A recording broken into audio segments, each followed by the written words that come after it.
Hi, I'm Chad with Turf Organics, and this video is going to be about spring irrigation for warm season grass. So let's get into it.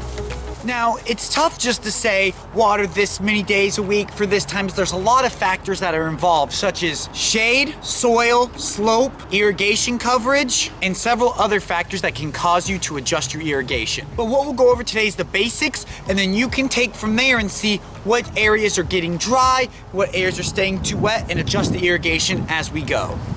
Now, a great basis of when to change your irrigation from winter to spring is daylight savings is a great time. What I would say in daylight savings, spring forward, you up your irrigation. And in the fall, you fall back and cut down your irrigation. So right now we're in the spring, so we're gonna start upping that irrigation. Now winter, you should have been watering 1 day a week, should have been sufficient. And if you've been in Florida, we've had a very wet fall, so your lawn should be in good shape and ready for the spring. Now it's always best to water long times and less days. If you're interested in more about the irrigation, I'm going to link the videos I've done about watering schedule below, so please go check those out. Now, after you jump up your irrigation to 2 days a week, the best thing you can do is just keep an eye on your lawn. If you start to see areas thinning, check the roots, check the soil. Is the soil staying soaked? Are the roots black and rotted like this? Then you may be getting too much water in that area, or water may be sitting for too long because of shade or poor drainage. Now, if you have areas that are showing signs of drought stress, and what it'll do is the leaf blades will fold in half, and I'll show you an example here of what a drought stressed lawn looks like. So if you're seeing something like that, that means you're gonna be needing more water.